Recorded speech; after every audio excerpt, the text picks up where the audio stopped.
Baik, kita kembali lagi menerus Rampai Pagi yang kita siarkan secara langsung. Kalau tadi kita telah pun memberikannya, tadi ada wawancara mengenai dengan segmen pertanian, iaitu kemajuan pertanian bagi daerah Temburong. Jadi bersama narasumber kita untuk menjelaskan lagi wawancara kita pada hari ini. Baik, Atul, kita perkenalkan sekali lagi tetamu kita yang bersama di studio iaitu Tuan Muhammad Fuad Azam bin Haji Latif, merupakan juru kultura kebunan yang bersama kita pada pagi ini. Alhamdulillah sekali lagi Auda memperkatakan mengenai dengan kemajuan pertanian daerah Temburong. Kita ucapkan selamat datang. Assalamualaikum Tuan.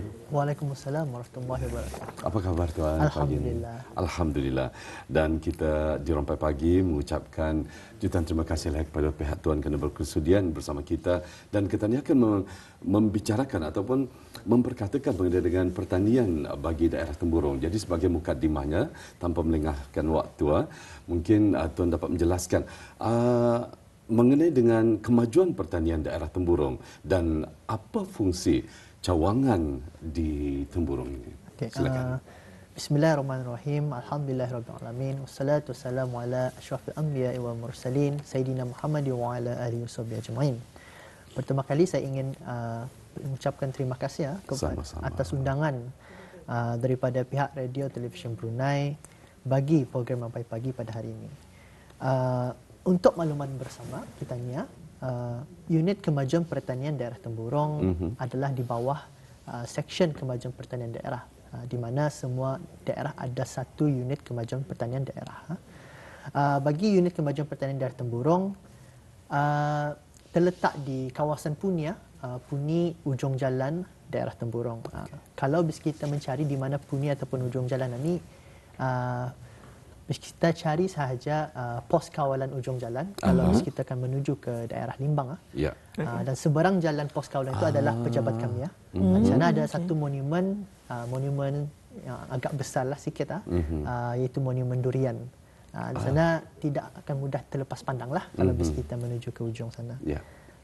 Secara ringkasnya, terdapat beberapa kawasan yang telah pun digazet oleh Jabatan Pertanian dan Agri Makanan yang di bawah kawalan unit kemajuan pertanian daerah Temburong. Yang pertama adalah kawasan di Semabat.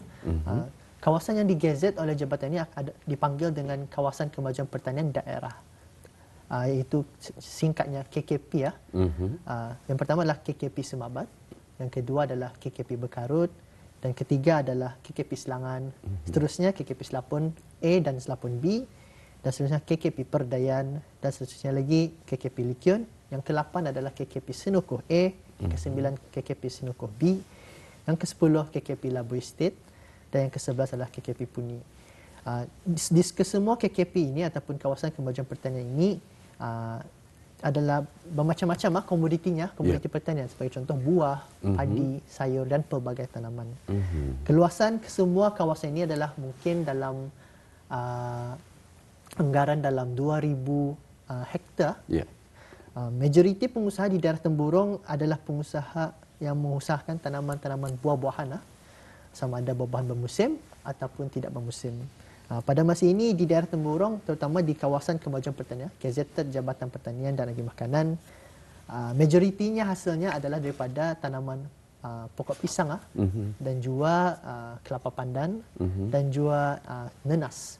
Itu adalah buah-buahan yang tidak bermusim, selain buah-buahan bermusim. Kalau buah-buahan bermusim, kebanyakannya adalah tanaman-tanaman pokok durian, rambutan dan seumpamanya lah. Untuk berkongsi info mengenai unit kemajuan pertanian daerah Temburong juga, saya ingin menerangkan dua fungsi utama unit kemajuan pertanian daerah Temburong. Yang pertama adalah itu menyampaikan perkhidmatan khidmat nasihat kepada pengusaha-pengusaha kita ni yang berdaftar di bawah Jabatan Pertanian dan Agri Makanan.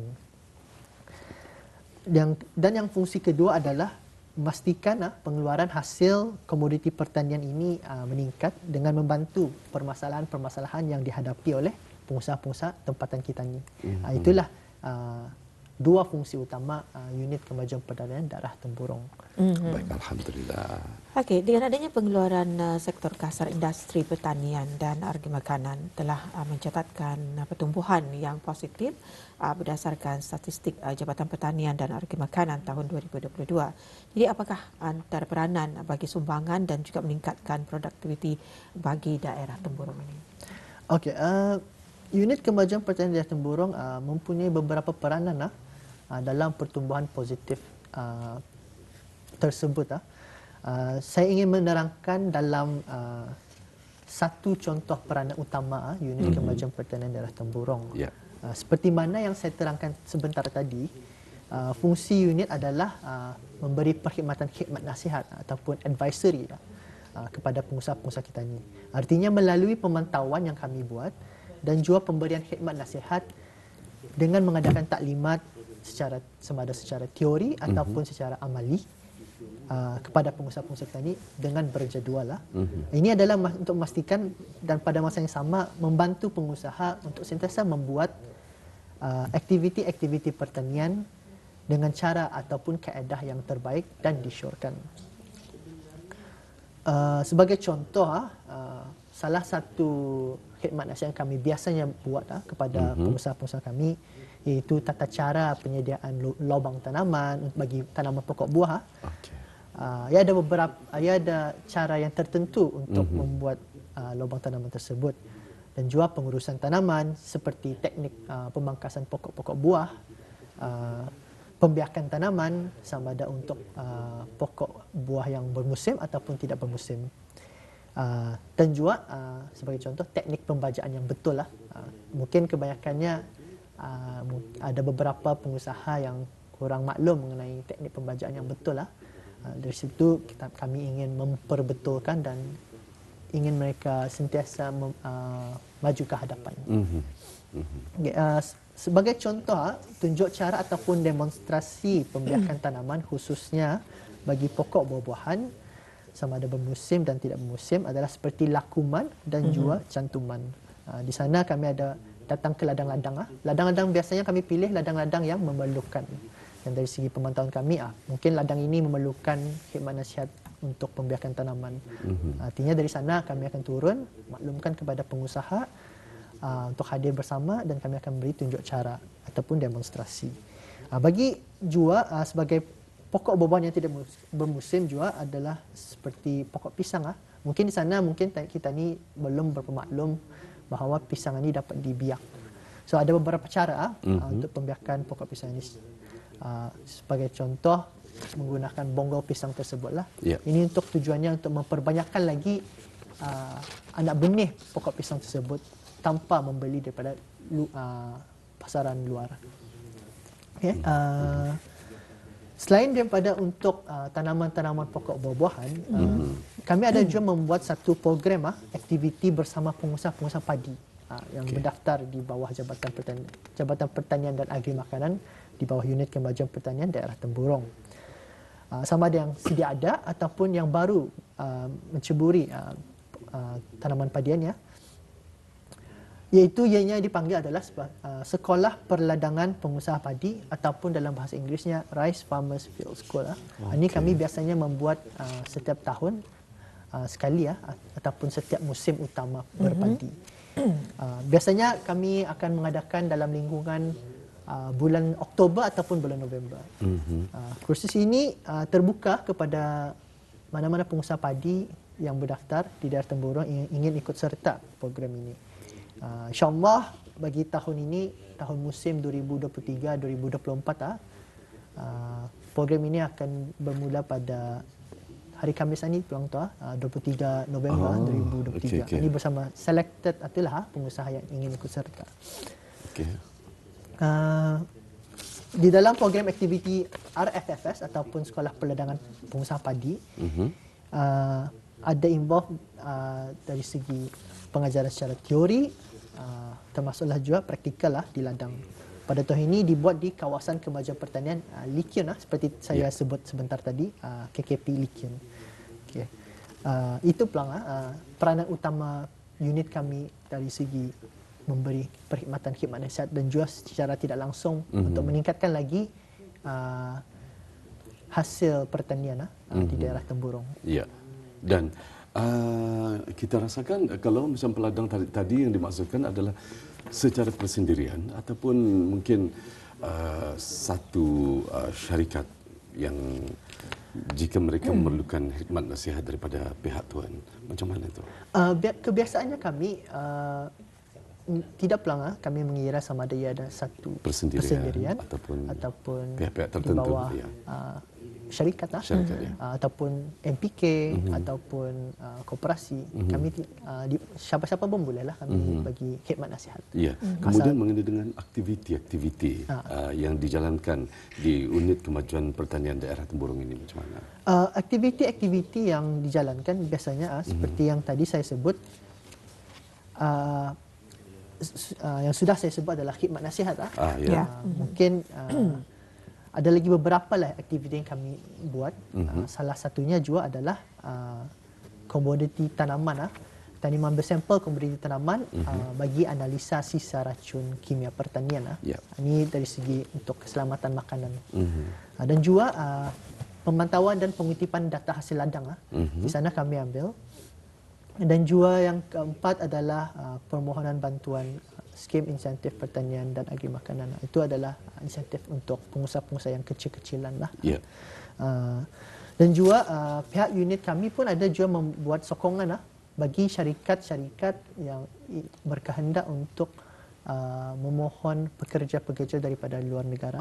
Di sana kami boleh menilai dan kalau sekiranya layak, kami akan sokong mengikut keperluan. Dan juga yang terakhir adalah pendaftaran dan penerimaan skim bantuan harga padi. Di sana kirakan dalam bahasa Inggerisnya buyback scheme. Pengusaha boleh menjual balik hasil padi mereka kepada jabatan dengan kadar harga yang tertentu lah. Jadi di sini apakah antara cadangan unit kemajuan pertanian daerah Temburong kepada orang ramai? Cadangan pihak unit mungkin daripada wakil daripada jabatan pulang tu hasrat jabatan adalah untuk menyuntik lagi minat dan semangat kepada para belia khususnya untuk menceburi lagi dan berkecimpung serta bergiat aktif dalam bidang pertanian. Menjadikan pertanian sebagai bidang yang jadikan kerjaya sepenuh masa para belia di luar sana.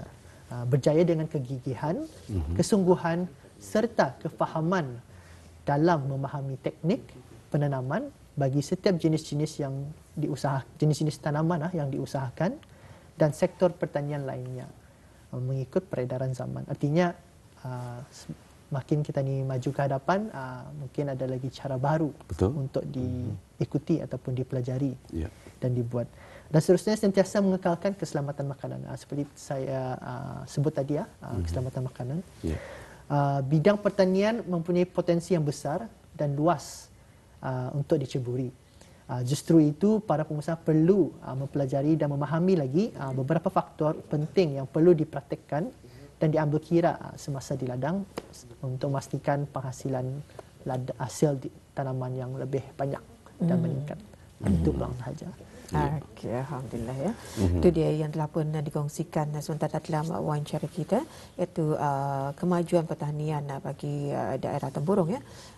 Bersama tetamu undangan kita itu Muhammad Fuad Azam bin Haji Latif selaku juru kultura kebunan yang bersama bis kita sementara tadi ya. Kerana dengan adanya penerangan sebentar tadi sedikit sebanyak yang memberikan lagi ilmu, pengetahuan dan sebagainya. Dan memandangkan kita masih lagi ada waktu untuk meneruskan lagi, mungkin ada yang ingin mengetahui Jabatan Pertanian dan juga Agri Makanan ini Tuan ya menyediakan skim insentif pertanian dan juga agri makanan, iaitu ringkasnya SIPA mungkin ya, untuk peladang-peladang pertanian. Jadi pertanyaannya, apakah keperluan bagi penjualan barang-barang tersebut? Mungkin dapat dijelaskan. Okey, di sini saya ingin menerangkan sedikit sebanyak mengenai skim insentif pertanian agri makanan atau dalam singkatnya SIPA. Di unit kemajuan pertanian dan Temburong ada mengadakan perkhidmatan ini. Seperti penjualan bahan-bahan input pertanian ataupun dari segi baja ataupun barang-barang input yang lain seperti pengawalan musuh perosak dan juga penyakit tanaman. dengan harga subsidi. Ya. SIPA ini bertujuan untuk membantu mendongkong pengusaha-pengusaha, terutama pengusaha-pengusaha yang kecil-kecilan dan sederhana untuk dapat menggalak mereka untuk sentiasa menyumbang dari segi hasil pertanian negara secara berterusan. Ya. Dan juga dalam masa yang sama serta mampu berdikari dalam jangka masa yang panjang. Di sini saya ingin menyatakan beberapa syarat yang ingin dikongsikan. Yang pertama adalah pemohon perlu berdaftar di bawah Jabatan Pertanian dan Agri Makanan. Kalau di daerah Temburong, di unit kemajuan pertanian daerah Temburong. Yeah. Kalau di daerah lain, mungkin di pejabat daerah lain. Bagi permohonan untuk bahan insentif input ini, input pertanian, ada beberapa syarat yang saya dapat kongsikan pada hari ini adalah untuk komoditi sayur-sayuran ataupun pelbagai tanaman dan juga florikultur dan juga padi. Pengusaha yang dapat layak mendapatkan SIPA adalah mempunyai keluasan ladang yang tidak melebihi 5 hektar. Bagi komoditi buah-buahan, pengusaha yang layak mempunyai kawasan ladang yang tidak melebihi 7 hektar.